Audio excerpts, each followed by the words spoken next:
روزہ کی فضیلت۔ کعب بن حجرہ رضی اللہ تعالیٰ عنہ کہتے ہیں، ایک مرتبہ رسول اللہ صلی اللہ علیہ وآلہ وسلم نے ارشاد فرمایا کہ ممبر کے قریب ہو جاؤ۔ ہم لوگ ممبر کے قریب حاضر ہو گئے۔ بسم اللہ الرحمن الرحیم۔ السلام علیکم ورحمۃ اللہ وبرکاتہ۔ محترم ناظرین، امید کرتی ہوں آپ جہاں بھی ہوں گے خوش ہوں گے، خیر و عافیت سے ہوں گے۔ محترم ناظرین، عبادات رمضان۔ حضور صلی اللہ علیہ وآلہ وسلم نے فرمایا، اللہ تعالیٰ رات کے آخری تہائی حصہ میں آسمان سے دنیا کی طرف نزول کر کے فرماتا ہے کہ کون ہے جو مجھ سے مانگے اور میں اسے عطا کروں، کوئی ہے جو مجھ سے بخشش اور مغفرت طلب کرے کہ میں اسے بخش دوں۔ ایک اور حدیث مبارک میں ہے، اللہ تعالیٰ رات کے آخری حصہ میں بندے سے زیادہ قریب ہوتا ہے، بس اگر ہو سکے تو تم ان بندوں سے ہو جاؤ جو اس مبارک وقت میں اللہ کو یاد کرتے ہیں۔ وقت تہجد۔ نماز تہجد کا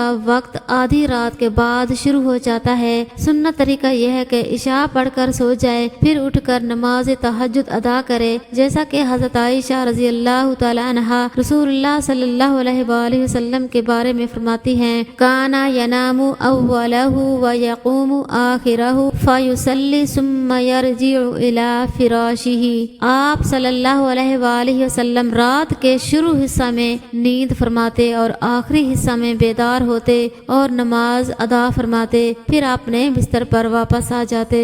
روزہ رکھنا بدن کی زکوٰۃ ہے۔ حضرت ابو ہریرہ رضی اللہ تعالیٰ عنہ سے روایت ہے، رسول کریم صلی اللہ علیہ وآلہ وسلم نے ارشاد فرمایا، ہر چیز کے لیے زکوٰۃ ہے اور بدن کی زکوٰۃ روزہ رکھنا ہے۔ نبی کریم صلی اللہ علیہ وآلہ وسلم نے فرمایا، اللہ تعالیٰ نے فرمایا، ابن آدم کا ہر عمل اس کا ہے سوائے روزہ کے کہ یہ میرا ہے اور میں خود اس کا بدلہ دوں گا، اور روزہ دار کے منہ کی خوشبو اللہ کے نزدیک مشک کی خوشبو سے بھی بڑھ کر ہے۔ رسول اللہ صلی اللہ علیہ وآلہ وسلم نے ارشاد فرمایا، روزہ دار کو قیامت میں میرے حوض سے پانی پلایا جائے گا، پھر اس کو جنت میں داخل ہونے تک پیاس نہیں لگے گی۔ رسول اللہ صلی اللہ علیہ وآلہ وسلم نے ارشاد فرمایا، صدقات کے ذریعے فکروں اور پریشانیوں کو حل کرو، اللہ عز و جل تمہاری تکلیفوں کو دور فرمائے گا اور دشمن کے خلاف تمہاری مدد فرمائے گا۔ لوگوں میں بہتر وہ ہے، حدیث پاک میں آتا ہے، لوگوں میں بہتر وہ ہے جو لوگوں کو نفع دے اور لوگوں میں بدتر وہ ہے جو لوگوں کو تکلیف دے۔ فخر دو عالم محمد رسول اللہ صلی اللہ علیہ وآلہ وسلم نے فرمایا، جب تیری نیکی تجھے خوش کرے اور تیری برائی تجھے رنجیدہ کرے تو مومن ہے۔ حضور صلی اللہ علیہ وآلہ وسلم نے فرمایا، نہیں ہوتا مومن تانا دینے والا اور لعنت بکنے والا اور فاحش کام کرنے والا اور بیہودہ بکنے والا۔ فخر دو عالم صلی اللہ علیہ وآلہ وسلم نے فرمایا، اللہ کی قسم مومن نہ ہوگا، اللہ کی قسم مومن نہ ہوگا، اللہ کی قسم مومن نہ ہوگا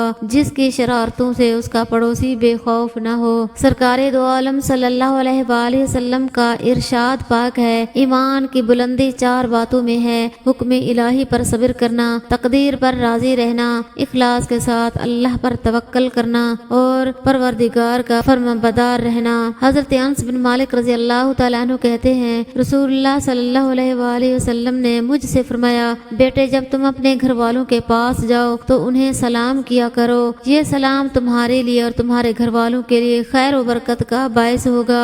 حضرت ابو سعید رضی اللہ تعالیٰ عنہ کہتے ہیں، رسول اللہ صلی اللہ علیہ وآلہ وسلم نے فرمایا، جو شخص دل پر زور ڈال کر صبر کرے گا اللہ بھی اسے صبر دے گا۔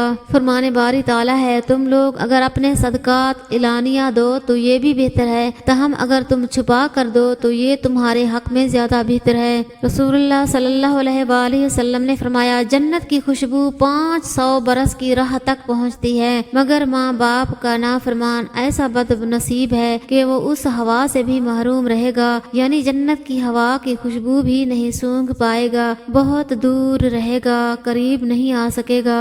رسول اللہ صلی اللہ علیہ وآلہ وسلم نے ارشاد فرمایا، مسلمان کی ناحق بےزتی کرنا سود کھانے سے بھی بڑا گناہ ہے۔ روزہ کی فضیلت۔ کعب بن عجرہ رضی اللہ تعالیٰ عنہ کہتے ہیں، ایک مرتبہ رسول اللہ صلی اللہ علیہ وآلہ وسلم نے ارشاد فرمایا کہ ممبر کے قریب ہو جاؤ۔ ہم لوگ قریب ہوتے گئے۔ جب آپ صلی اللہ علیہ وآلہ وسلم نے ممبر کے پہلے زینہ پر قدم رکھا تو فرمایا آمین، جب دوسرے زینہ پر قدم رکھا تو پھر فرمایا آمین، پھر تیسرے پر قدم رکھا تو پھر فرمایا آمین۔ جب آپ علیہ السلام خطبہ سے فارغ ہو ہو کر نیچے تشریف لائے تو ہم نے عرض کیا ہم نے آج آپ صلی اللہ علیہ وآلہ وسلم سے ایسی بات سنی ہے جو پہلے کبھی نہیں سنی۔ آپ صلی اللہ علیہ وآلہ وسلم نے فرمایا اس وقت جبرائیل میرے پاس آئے تھے، جب میں نے پہلے درجہ پر قدم رکھا تو انہوں نے کہا ہلاک ہو جائے وہ شخص جس نے رمضان کا مبارک مہینہ پایا اور پھر بھی اس کی مغفرت نہیں ہوئی۔ میں نے کہا آمین۔ پھر جب میں دوسرے زینہ پر چڑھا تو انہوں نے کہا ہلاک ہو جائے وہ شخص جس کے سامنے آپ صلی اللہ علیہ وآلہ وسلم کا ذکر مبارک ہو تو وہ درود نہ بھیجے۔ میں نے کہا آمین۔ جب میں تیسرے درجہ پر چڑھا تو انہوں نے کہا ہلاک ہو جائے وہ شخص جس کے سامنے اس کے والدین یا ان میں سے کوئی ایک بڑھاپے کی حالت میں آئیں تو وہ ان کو جنت میں داخل نہ کرائیں۔ میں نے کہا آمین۔ اللہ پاک ہم سب کو نیک عمل کرنے اور روزہ رکھنے کی توفیق عطا فرمائے، آمین۔